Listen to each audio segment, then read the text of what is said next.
Shalom Elohim, haleluya, puji nama Tuhan, semangat pagi. Bapak Ibu Saudara yang dikasihi Tuhan kita, Yesus Kristus. Jumpa lagi bersama saya Pendeta Samuel Mabuntu dalam renungan pagi ke 2697 hari. Renungan pagi di mengudara, puji Tuhan. Bapak Ibu Saudara yang dikasihi Tuhan, sebelum kita membaca, mendengarkan, dan merenungkan firman Tuhan hari ini, mari kita berdoa, minta pimpinan Roh Kudus. Kita berdoa. Bapa di surga, berbicaralah kepada kami semua.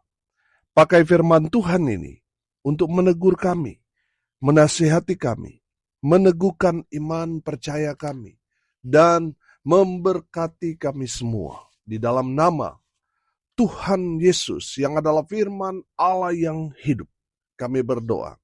Amin. Haleluya. Bapak Ibu Saudara yang dikasihi Tuhan, bersama dengan saya kita akan belajar Alkitab dari kitab Kejadian sampai kitab Wahyu. Mari buka Alkitab kita. Efesus pasal 5 ayat 1 dan ayat 2. Di bawah perikop hidup sebagai anak-anak terang. Demikian firman Tuhan. Sebab itu, jadilah penurut-penurut Allah seperti anak-anak yang kekasih.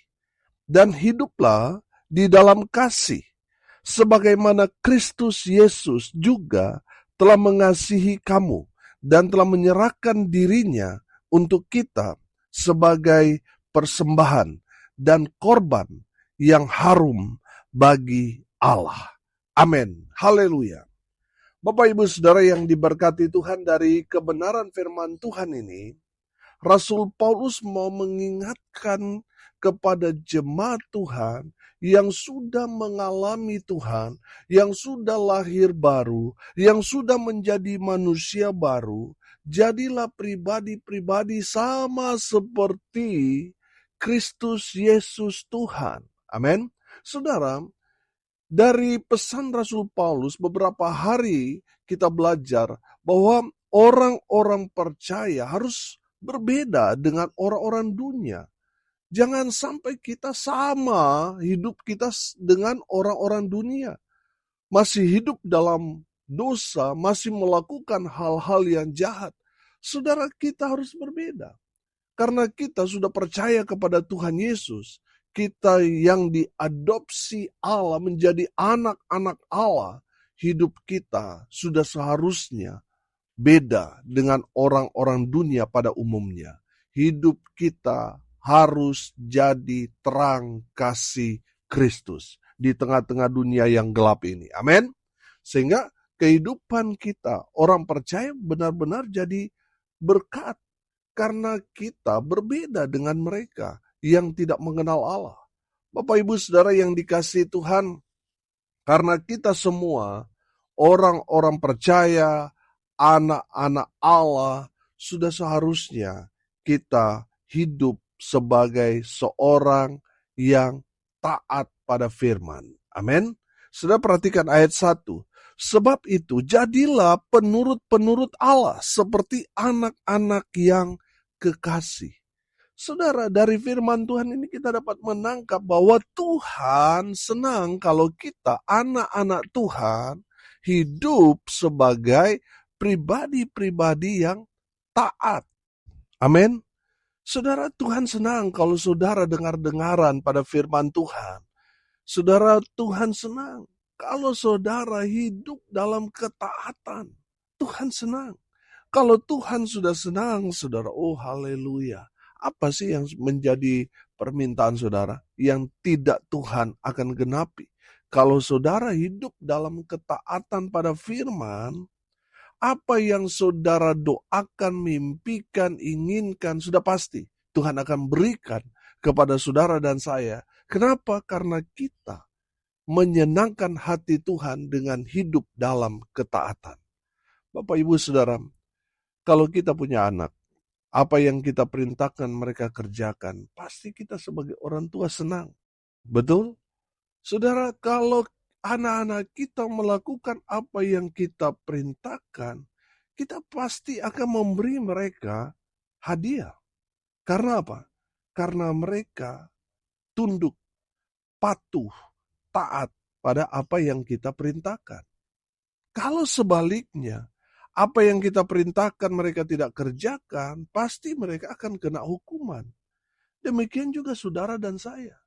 Bapak Ibu Saudara yang dikasihi Tuhan, tidak ada untungnya kalau kita mengeraskan hati. Tidak ada untungnya bagi kita kalau kita kepala batu. Saudara, mari kita mau belajar rendah hati dengan hidup dalam ketaatan. Mari kita belajar menjadi pelaku-pelaku firman. Mari kita mau belajar apa yang Tuhan inginkan dalam kehidupan saudara dan saya. Kita kerjakan, lakukan. Sehingga membuat Tuhan senang kepada kita, anak-anaknya. Dengan hidup apa? Hidup dalam ketaatan. Menjadi anak-anak yang penurut, anak-anak yang dengar-dengaran pada firman, dan menjadi pelaku-pelaku firman Tuhan. Itulah pribadi-pribadi yang taat, yang Tuhan mau lihat dalam kehidupan saudara dan saya. Haleluya. Yang kedua, saudara, dari firman Tuhan ini kita belajar. Hiduplah di dalam kasih Kristus. Amin. Ayat 2 perhatikan. Dan hiduplah di dalam kasih, sebagaimana Kristus Yesus juga telah mengasihi kamu, dan telah menyerahkan dirinya untuk kita sebagai persembahan dan korban yang harum bagi Allah. Haleluya. Bapak Ibu Saudara yang diberkati Tuhan, Tuhan mau saudara dan saya yang sudah hidup menjadi manusia yang baru, sudah menjadi ciptaan baru dalam Kristus, sudah seharusnya kita hidup dalam kasih Tuhan. Amin. Beberapa waktu yang lalu kita belajar tentang kasih Tuhan itu kasih agape. Kasih yang tidak terbatas, kasih yang tanpa syarat, dan rela berkorban. Amin. Itu yang harus ada di dalam diri kita. Tadi kita bahas tentang kasih agape, tidak terbatas. Saudara yang dikasih Tuhan, kadangkala kita itu bersembunyi di balik tembok kesabaran. Oh, kesabaran itu Pak Pendeta ada batasnya. Cukup 2 kesalahan yang dia lakukan kepada saya. Kalau yang ketiga kali saya hajar dia. Itu berarti kasih saudara masih terbatas, bukan kasih agape. Kasih agape itu tanpa batas. Walaupun orang itu berbuat kesalahan yang sama berulang-ulang, saya tetap mengasihi dia. Saya tetap mengampuni dia. Saya tetap berbuat baik kepada dia. Itu kasih agape. Amin. Kasih agape yang berikut apa? Tanpa syarat. Banyak orang kan dia memberi syarat. Dia baik, saya baik. Kalau dia jahat, saya lebih jahat daripada dia. Itu syarat. Saudara yang dikasih Tuhan, Tuhan mau kita memiliki kasih Kristus, kasih agape itu. Sehingga kita tetap mengasihi, tetap berbuat baik kepada orang walaupun mereka berbuat jahat kepada kita. Itu kasih agape. Amin. Bapak Ibu Saudara yang dikasih Tuhan, Tuhan mau saudara hidup dalam kasih Tuhan itu. Dan kasih agape yang ketiga, rela berkorban. Amin. Bapak Ibu Saudara, kadangkala kita berkorban sebagai bentuk wujud kasih kita. Saudara yang dikasih Tuhan, ada banyak orang tidak mau berkorban. Mau bayar parkir teman saja yang 1.000-2.000 itu saudara, pelitnya luar biasa. Saudara, orang yang memiliki kasih agape, dia rela berkorban. Walaupun mungkin dia tidak dihargai, dia tidak dihormati, dia tidak mendapat pujian, tidak masalah buat dia. Karena dia melakukan dengan kasih. Saudara yang dikasih Tuhan, ketika orang ingin mendapatkan pujian, di sana tidak ada kasih Kristus di sana. Karena orang kalau tidak dipuji, dia tersinggung, saudara. Orang yang memiliki kasih agape, dia rela berkorban. Walaupun dia tidak mendapatkan sesuai dengan ekspektasi orang pada umumnya. Bagi dia nggak ada masalah. Walaupun tidak ada yang berterima kasih kepada dia, tidak ada masalah buat dia. Karena dia lakukan itu untuk Tuhan, bukan untuk manusia. Bapak Ibu Saudara yang dikasihi Tuhan, dari firman Tuhan ini, Rasul Paulus mau memberi pesan kepada jemaat supaya mereka hidup dalam kasih Kristus, dalam kasih agape yang tidak bersyarat, tidak terbatas, dan rela berkorban. Amin. Haleluya. Yang ketiga, dari kebenaran firman Tuhan ini kita belajar. Saudara perhatikan masih di ayat 2 di sana. Sebagaimana Kristus Yesus juga telah mengasihi kamu dan telah menyerahkan dirinya untuk kita sebagai persembahan dan korban yang harum bagi Allah. Haleluya. Saudara, yang ketiga kita belajar. Orang-orang yang sudah mengalami ciptaan baru dalam Kristus, sudah lahir baru menjadi manusia yang baru dalam Tuhan, sudah seharusnya memberikan hidup kita untuk Tuhan. Amin. Saudara yang dikasih Tuhan, kita yang sudah mendapat kasih karunia, kita yang sudah mendapat kepastian kehidupan kekal, sudah seharusnya kita memberikan hidup kita sepenuhnya untuk Tuhan.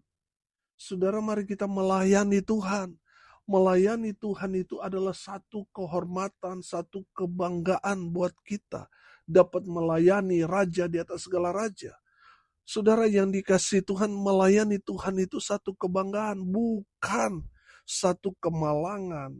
Ketika kita melayani Tuhan, itu bukan hari yang sial, malang, apes, saudara, bukan, tapi itu satu kebanggaan. Kalau kita boleh terlibat dalam pekerjaan Tuhan yang luar biasa mulia ini. Amin. Bapak Ibu Saudara yang dikasih Tuhan, kita yang sudah mendapat kasih karunia yang luar biasa, sudah seharusnya kita mengambil bagian dalam pekerjaan Tuhan, memberikan hidup kita, memberikan waktu kita, memberikan apa yang Tuhan sudah berikan kepada kita. Mari kita pakai itu untuk mempermuliakan nama Tuhan. Amin.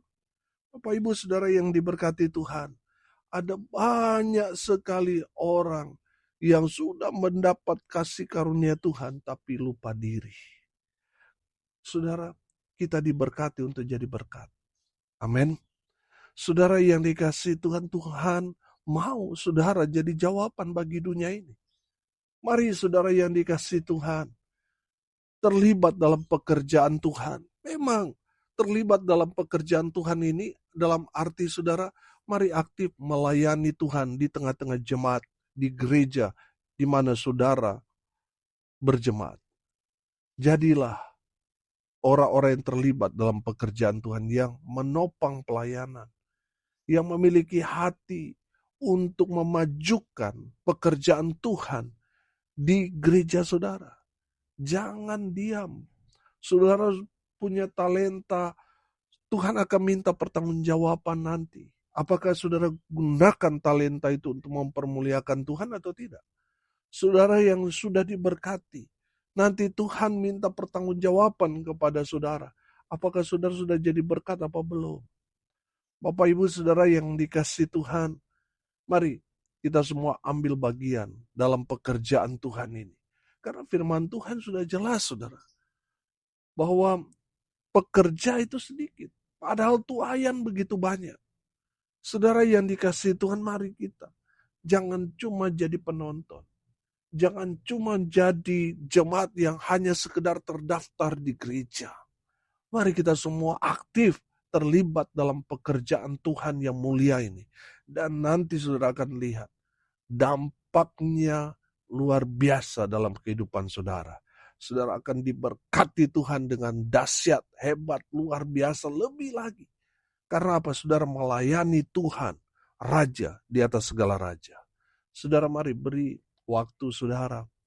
Mari beri saudara semua talenta yang Tuhan sudah berikan kepada saudara. Berkat-berkat yang Tuhan sudah berikan kepada saudara. Gunakan itu untuk melayani Tuhan. Mempermuliakan Tuhan dalam kehidupan kita yang sudah diberkati. Amin. Haleluya. Bapak Ibu Saudara yang diberkati Tuhan. Hari ini kita belajar. Kita yang sudah hidup dalam Tuhan, sudah mengalami lahir baru, sudah menjadi ciptaan baru, menjadi manusia yang baru dalam Kristus Yesus Tuhan. sudah seharusnya kita jadi anak-anak penurut, anak-anak yang taat pada firman. Amin. Yang kedua, sudah seharusnya kita hidup dalam kasih Kristus. Yang ketiga, berikan dirimu, hidupmu untuk melayani Tuhan, Raja di atas segala raja. Amin. Mari kita berdoa. Terima kasih Bapa di surga atas berkat firman yang sungguh memberkati kami. Berkati semua pendengar dimanapun mereka berada. Tuhan memberkati hidup mereka. Rumah tangga mereka diberkati. Usaha, pekerjaan, pelayanan mereka dibuat beruntung berhasil dalam segala hal. Mereka yang sakit Tuhan sembuhkan. Mereka yang lemah Tuhan kuatkan. Tuhan hibur mereka berduka cita. Dan biarlah berkat surga turun memenuhi semua pendengar. Bapak Ibu Saudara yang dikasihi Tuhan, arahkanlah hatimu kepada Tuhan dan terimalah berkat dari Tuhan Yesus. Tuhan memberkati engkau dan melindungi engkau. Tuhan menyinari engkau dengan wajah-Nya dan memberi engkau kasih karunia. Tuhan menghadapkan wajah-Nya kepadamu dan memberi engkau damai sejahtera. Di dalam nama Tuhan Yesus, sumber daripada segala berkat. Bapak Ibu Saudara yang percaya, diberkati Tuhan, katakan amin. Puji Tuhan. Bapak Ibu Saudara yang dikasihi Tuhan, kalau saudara merasa diberkati melalui renungan pagi ini, bagikan juga kepada saudara-saudara yang lain, supaya mereka juga diberkati, karena untuk itulah kita dipanggil, untuk jadi berkat. Salam kasih dari Bali. Saya Pendeta Samuel Mawuntu. Sampai jumpa besok pagi. Tuhan Yesus memberkati kita semua. Haleluya.